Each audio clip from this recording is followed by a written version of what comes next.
TP here. I I missed the class a bit, but I don't think I stayed long. Today is the 11th, and I think it was just last week we didn't post anything. Just rested for like let's say something more up to a week. My last post was on the 30th of June, so let's say 4 days, including Monday to Friday, approximately 10 days, so to speak. We could say. But I remember the last class, I ended it with some musicals so that we could end the second quarter. That's half the year. I just look back and I'm like, God, when I said I was going to do this thing this year, I didn't think it was going to be like this. And, we started the year, thought it was a joke, thought it was a joke, and here we are, halfway gone, and we are now, let me make it bolder. And we are now in the second half and the third quarter. Thank God. Thank God. Really thank God we've done well. Hopefully we can finish this book this year. Then next year we'll get to something more dramatic because next year there may be fewer English and more Chinese character. And one regret, I just wish I could have like a Zoom class. What I mean by that is if my class were such that I could get direct real-time feedback from, say, my followers or my students or whatever I choose to call them. But I console myself with the fact that I'm not doing this for now. What actually brought this up in the first place was sometime last year. I'll go back to my introduction where I heard that the Chinese will be put into the Nigerian curriculum, especially for senior secondary school. So I thought, why not do something that you can put there that can be up there?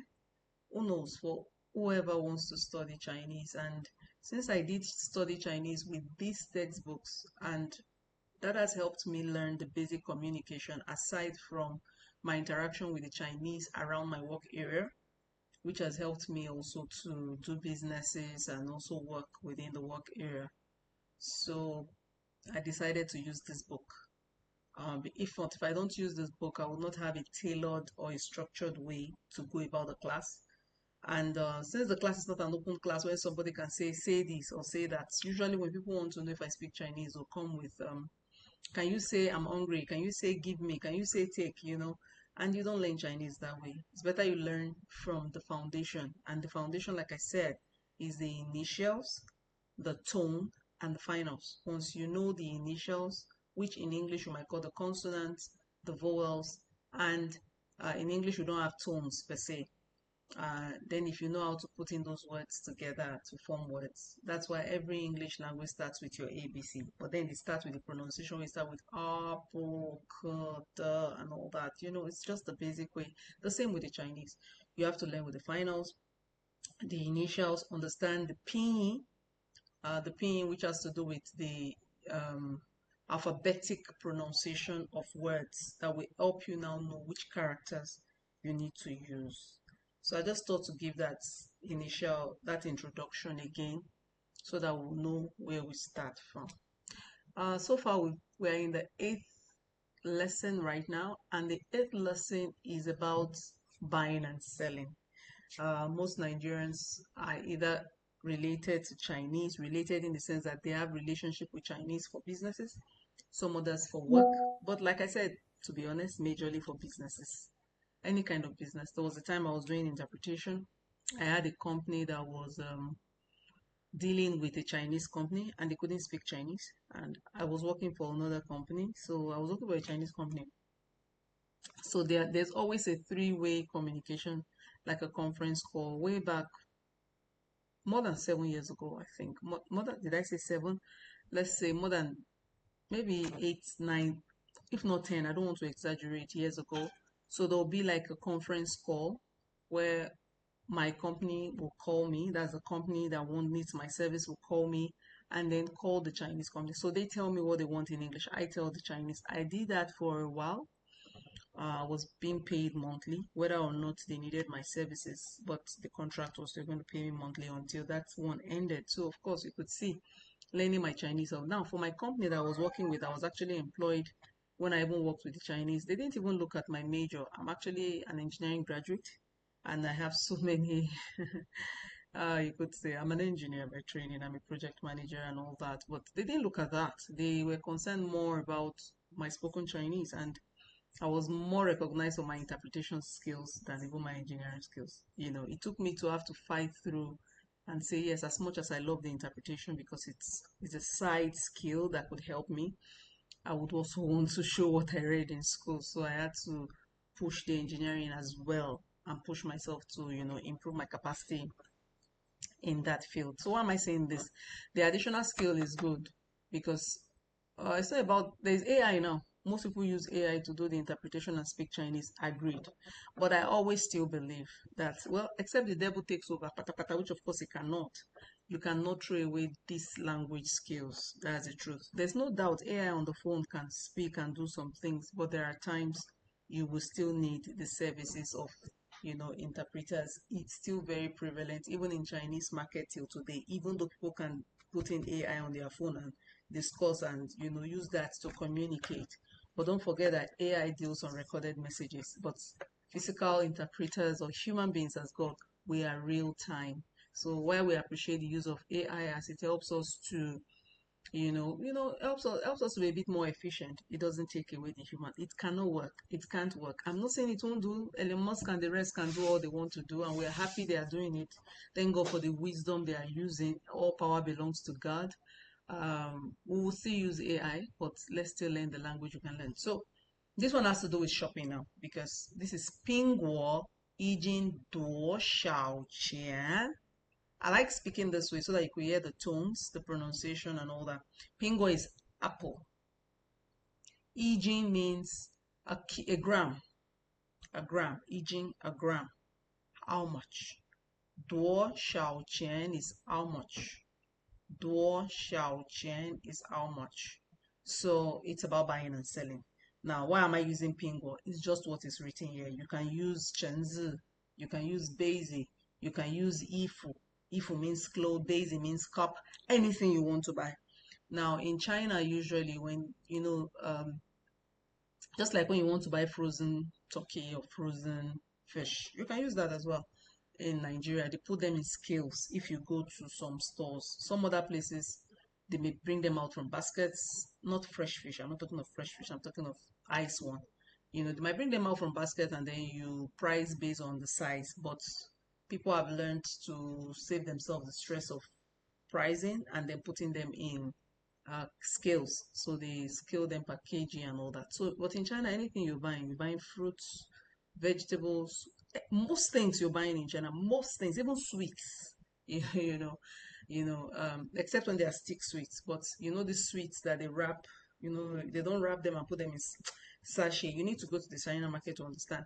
Virtually everything you buy that you would use at home, meat, fish, blah blah, they are all scaled. They are measured. They are scaled.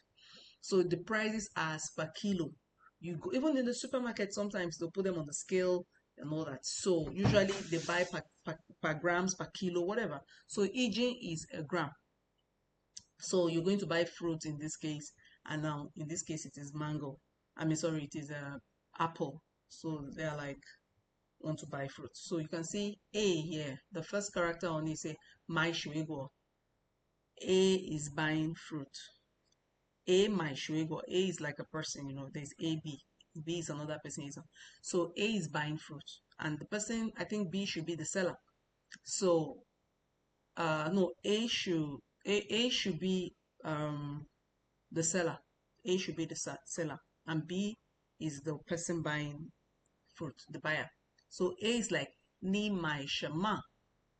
If by now you should know ni. You see why new words, how as you grow, new words comes in, but the old words remain. In all the previous classes we've done shema, which means what? Ni, you. So ni my shema. So the only new word here in this sentence, for example, is my. My means to buy. What are you buying? That's what they're asking. What are you buying? Because probably there are a lot of fruits there. Ni my shema. And B is responding. Wo my shuego.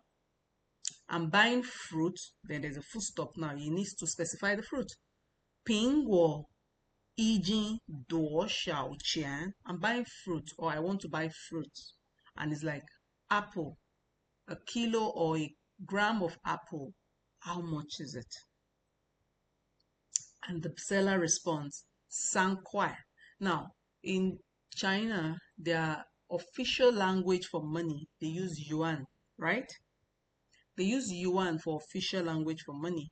And then they have unofficial ways of speaking that. When you go to the market, you really might not say 3 yuan. It's not like they wouldn't know what it is, but the um how would I call it, the oral conversation for money. Ours in Nigeria is naira, whether official or unofficially, right? But the okay, it's like thousand. You know, in Nigeria, for example, 1,000 is 1,000 officially. But if you're speaking unofficially with your friends, say 5K, which 5K means 5,000. If you want to say 5M, 5M means 5 million, right? But officially, you have to write 5 million, 5,000. You know, but if you write 5K, even if you write it in a letter to a Nigerian, he knows what you're saying, but on an official scale is wrong. You have to write it correctly. So the same thing with Chinese. When they use RMB, RMB means renminbi. Renminbi is it's like saying the people's money, and they also recognize that, but maybe not officially, except in some cases. Renminbi is in the middle. Let me use that because sometimes officially they use renminbi, then they use it also. That's when you see that RMB. They use it also in the uh, open space just for communication. But the popular one they use for communication, whenever, like when you go, just speaking, not official, unofficially, when they're talking about their money, they use kwai, kwai. So when I say san kwai, wu kwai, I kwai, shi kwai, I bai kwai, they use kwai, kwai, even if it's million, and they are saying it unofficially. They will never use yuan.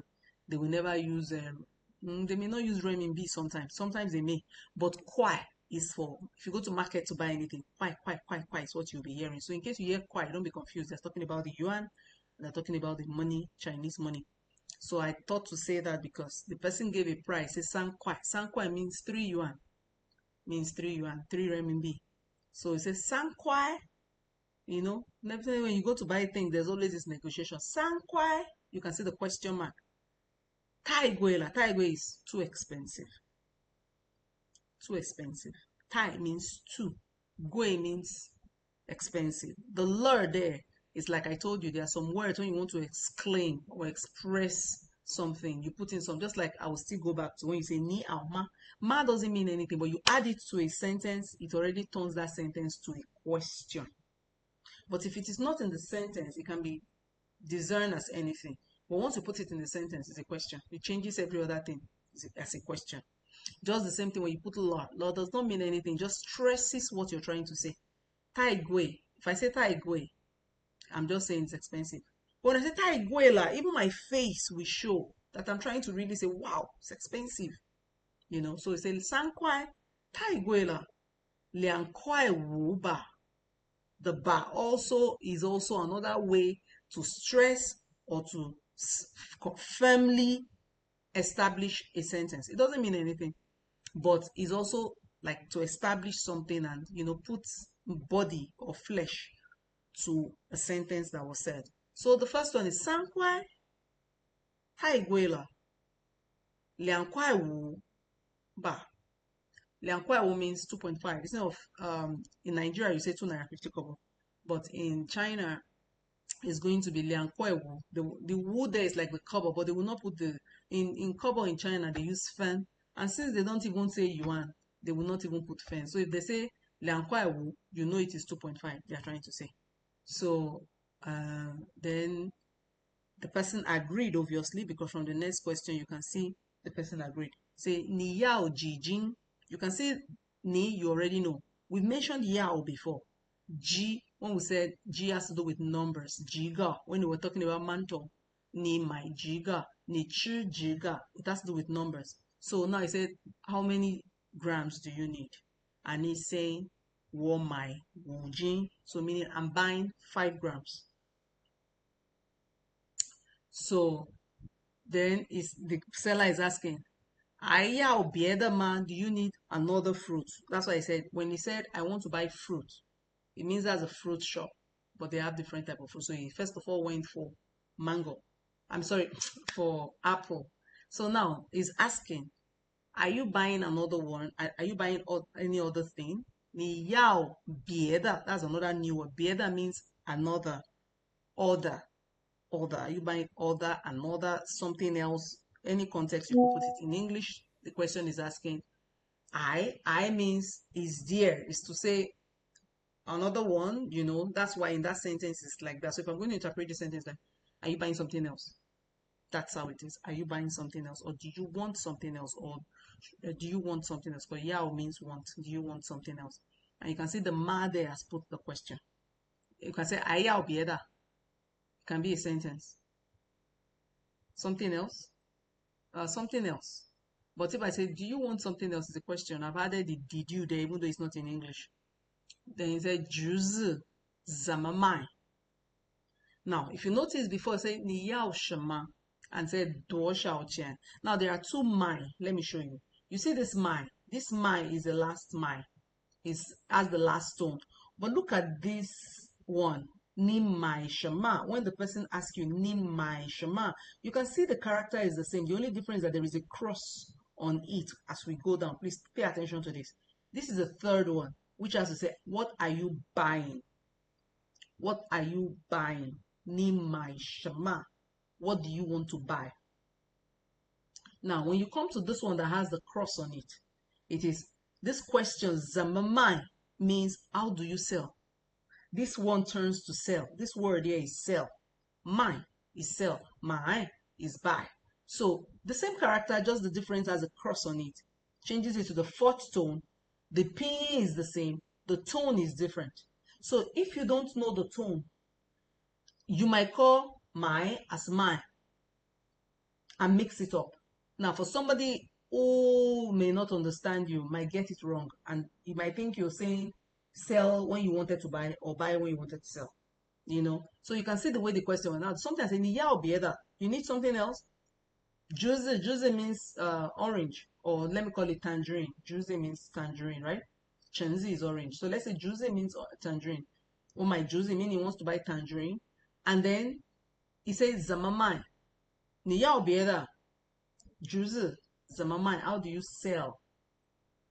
How do you sell? The first question was, what do you want to buy? Now this is how do you sell? Because this is not shema. This is zama. Zama is how. Zamayang. How are you? Zama. Zama is how. Shema is what.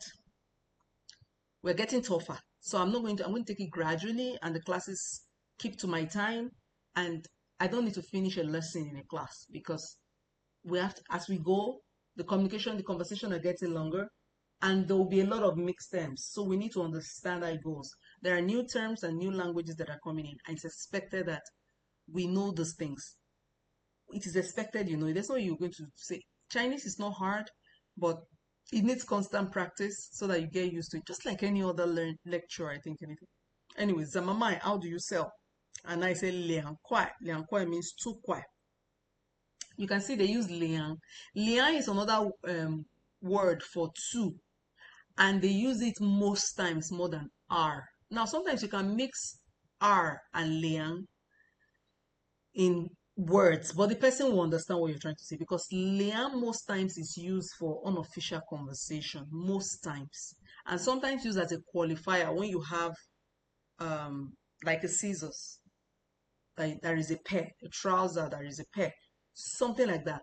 Sometimes when you want to say 2, it varies. As you begin to learn the conversation, you will know when to use it. If I want to say, I want to buy orange, and you say how many, I will not say arga. If I say arga, the person understands that I'm saying 2, but it's wrong. I'll say lianga, because that's the right word to use in that context. But if I want to say number 2, I'll say dr. I can't say dliang. Say dr. So some are used in formal context. R, for example, is mostly used in formal context, while liang is used in informal contexts, but can also run around the formal context. You can see they use it in the book. So in the market, you can't say r kwai. You have to use liang kwai. Then yeah, he didn't bargain, went straight to say, Yao Liang Jin, I need 2 grams. And Igon do shoshe. Igon means what is the total? Ego means together, all together, total. Ego, that's together, total. You can use it in different, it's not just one word. You can use it as total, you can put it as together, just to tell you that what's the total price. 一共16.5 together. If you remember, I bought 5 gin of that. If you multiply that, you have 7 point. No, you have 5 gin of that.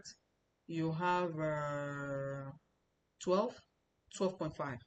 Then you're buying liang jin of liang kuai, which is 4. So 4 plus 12, you have 16, 16.5 RMB. So 一共16.5. You can see this Mao sign. This is their kobo sign, Mao. In some other places, they call it Fen. Mao is like is the kobo, but it is used for informal words. If it was official, they will use yuan and fen. Yuan and fen goes together. Kuai and mao goes together. So 一共16.5 你给16块吧. So the seller is like, your price is 16.5, but just give me 16 RMB is okay. 给你钱 means here's your money. 给你钱 means here is your money. And the response is 这是15, 这是50, 这是50 meaning you gave him 50 kwai, so we have to give him back balance. 这是50, 叫您34块. If you give the person 50 to remove 16 renminbi, the person is going to give it 34 kwai. So Jiao means your balance. Jiao means your balance. Jiao ni, respectfully speaking. Now somebody paid you, so you're respectfully speaking to them. It might be your colleague, but because there is a transaction appreciating a customer, you use the name that is meant for respect.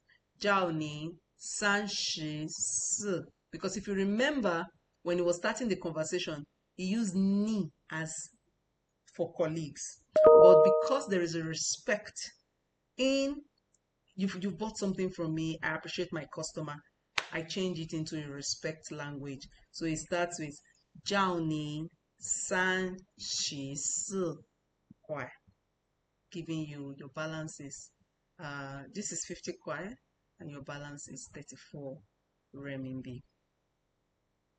So you can see our conversation is getting longer, and it just tells us that we're going deeper.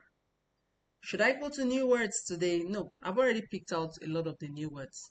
But I want to use this time to just let us know that as we go deeper, it's not about rushing or finishing on time. It's about ensuring that when we practice well. I've already said these textbooks are online.